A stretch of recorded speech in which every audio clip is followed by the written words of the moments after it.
Ahmedabad civil હોસ્પિટલમાં આરોગ્ય મંત્રી ઋષિકેશ પટેલના હસ્તે માં વાત્સલ્ય મધર્સ મિલ્ક પેકનું ઉદ્ઘાટન કરવામાં આવ્યું હતું।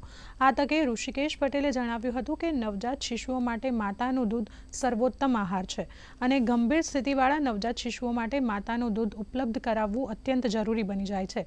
આવી પરિસ્થિતિઓને ધ્યાનમાં રાખીને અને શિશુ મૃત્યુદર ઘટાડવા માટે મિલ્ક બેંક સ્થાપવામાં આવી છે। તો મિલ્ક બેંકમાં દૂધની શુદ્ધતા માટે બેક્ટેરિયોલોજીકલ ટેસ્ટિંગ કરવામાં આવે છે અને આ બેંકમાં 10 સ્ટાફ નર્સ, 1 લેબ ટેકનિશિયન અને 2 બાળરોગ નિષ્ણાંત 24 કલાક કાર્યરત રહેશે। આજે સરસ મજાનું આ સેન્ટર કે જે માતાઓને એના બાળકોને દૂધની જરૂર હોય ને જે માતાઓમાં એક્સેસ દૂધ હોય એ પોતાનું દૂધ આપી અને લાગણીના સ્પર્શવાળું એ દૂધ એ જરૂરિયાતવાળા બાળકોને મળી શકે એ પ્રકારની વ્યવસ્થા માટે લગભગ 70થી 80 લાખના ખર્ચે એમને સિવિલ હોસ્પિટલને આ ભેટ આપી છે।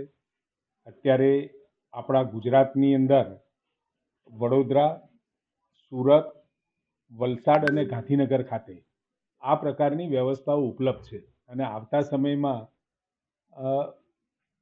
બીજે મેડિકલ કોલેજમાં, સરકારી મેડિકલ કોલેજ ભાવનગર, જામનગર અને રાજકોટ માટે આ પ્રકારની વ્યવસ્થાઓ મંજૂર કરેલી છે।